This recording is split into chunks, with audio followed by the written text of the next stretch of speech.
So here let me start with the chapter 4, Father, Dear Father, class 12th NIOS.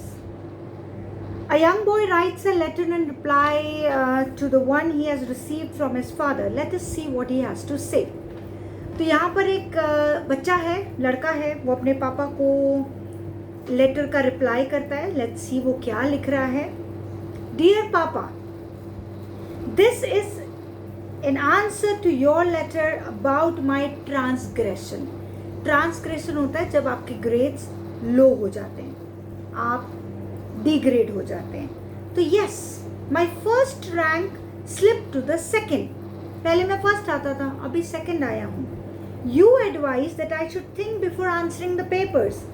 Yes, the operating word think did make me reflect, and these are the results of those reflections. तो जो आपने मुझे बोला सोचो, तो मैंने सोचा. सोचने के बाद मुझे कितनी सारी चीज़ें मेरे दिमाग में आई और वो मैं अभी आपसे शेयर करने जा रहा हूँ. मेरा और आपका रिलेशन इतना क्लोज नहीं रहा कि आप मेरे फ्रेंड, फिलोसोफर, गाइड रह सके, लेकिन फिर भी मैं चाहता हूँ कि आपको मेरे थॉट्स के बारे में अवेयरनेस हो, मतलब आप जान पाए कि आपका बेटा क्या सोचता है. तो मैं अपने थॉट्स आपके साथ शेयर कर रहा हूँ. क्यों? क्योंकि वो मेरे लिए बहुत इंपॉर्टेंट है. They are very important to me. You are highly educated. वो अपने फादर को बोलता है, आप तो बहुत पढ़े लिखे हैं, घर को, फैमिली को बहुत अच्छे से संभाल रहे हैं, पर क्या आपके अपने डिपार्टमेंटल स्टोर में आप मैथ्स का पाइथागोरस थ्योरम यूज करते हैं? नहीं करते ना, तो क्यों पढ़ाया जा रहा है? क्या आप न्यूटन्स लॉ ऑफ ग्रेविटी को यूज करते हैं पैसा कमाने के लिए या अपने स्टोर में काम करने के लिए? क्या आपका doctor friend Newton's law of gravity use करता है, या फिर आपका भाई जो कि एक लॉयर है, क्या वो ये सब यूज करता है? इन चीजों का डेली लाइफ में, डे टू डे लाइफ में कोई यूज नहीं है, तो हम क्यों पढ़ रहे हैं? पापा, my grandfather speak of a carefree and beautiful childhood. तो मेरे दादा ने मुझे बताया कि उनका बचपन कितना ब्यूटीफुल और केयर फ्री था. कैसे वो बचपन में दिन बिताते थे. आम तोड़ा करते थे, अमरूद तोड़ा करते थे, ऑर्चर्ड्स में चले जाया करते थे और ये सब अपना पूरा बचपन उसमें बिताते थे. और फिर नदी के किनारे जाते थे, वहाँ पर पिकनिक मनाया करते थे, नदी के किनारे खाना बनाया करते थे. तो उनका जो टाइम था वो कितना ब्यूटीफुली स्पेंड होता था, कितना लाइफ को वो एक्सपीरियंस करते थे, जीते थे लाइफ को. सिर्फ टाइम पास नहीं करते थे, लाइफ को जी रहे थे. मार्बल्स खेला करते थे, गिल्ली डंडा खेला करते थे.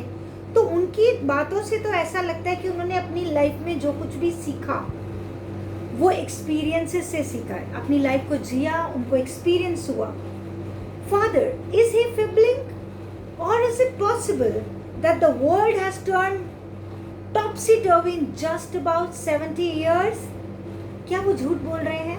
क्या वो मुझे ऐसे ही बता रहे हैं, कहानियां बना रहे हैं, या फिर सच में ऐसा हुआ है कि 70 years पहले का चाइल्डहुड, बचपन इस तरह से बीतता था और अब का बचपन इतना टेंशन, स्ट्रेस में बीतता है.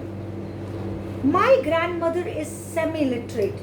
मेरी दादी माँ भी ज्यादा पढ़ी लिखी नहीं है, बट फिर भी उनको बहुत शांति है, वो बहुत खुश है. किसमें? She is at peace with pots, pans, her flowers, garden, her Bhagavad Gita and scriptures. उन्होंने अपनी खुशी इन सब चीजों में ढूंढ ली है. She is very happy. वो ज्यादा पढ़ी लिखी नहीं है. But on the other hand, my mother who is highly qualified, she is always strung, tense, nervous. तो क्या फायदा ऐसी पढ़ाई का?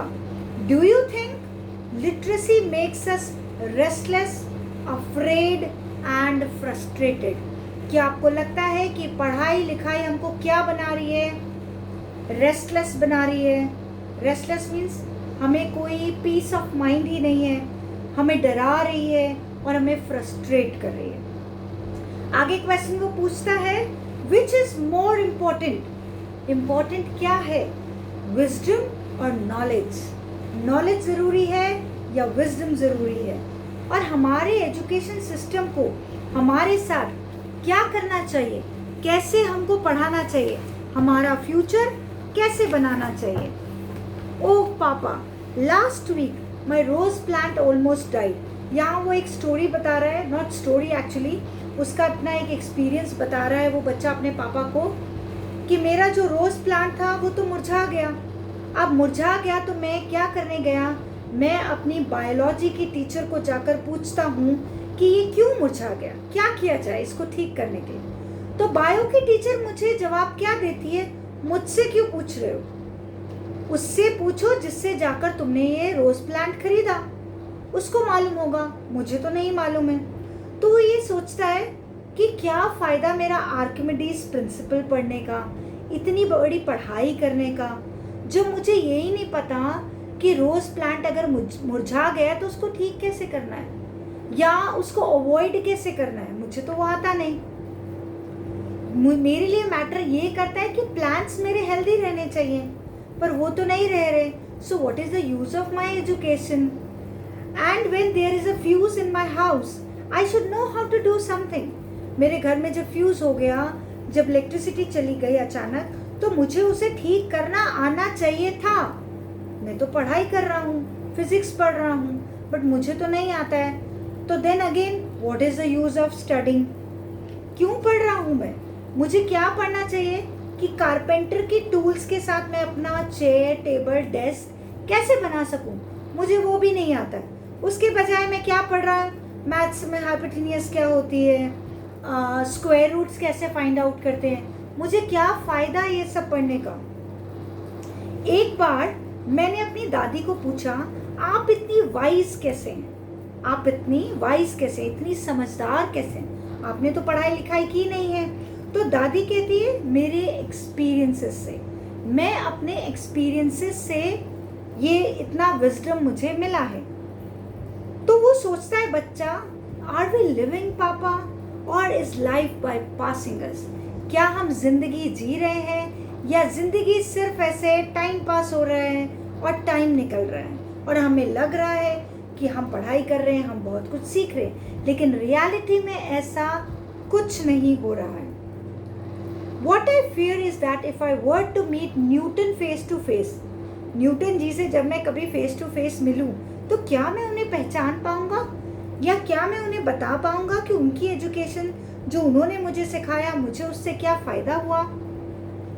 You know, just like that boy Vinu in that award-winning film, his prattles on the hibiscus is read 100 times, but in his book, he colors it yellow.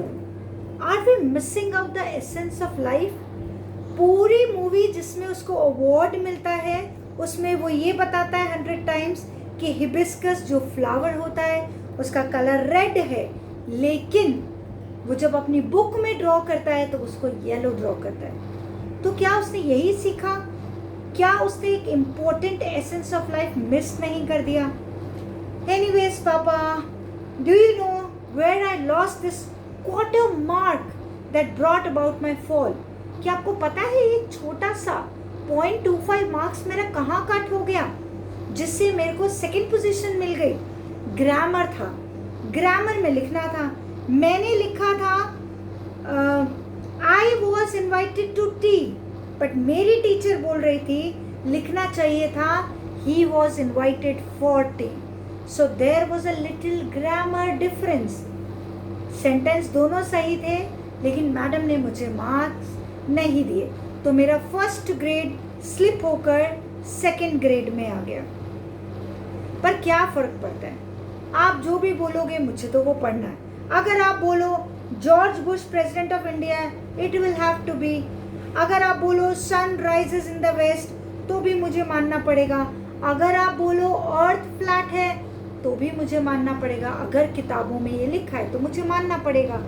At least on my answer papers, कम से कम answers में तो वैसा ही मानना पड़ेगा।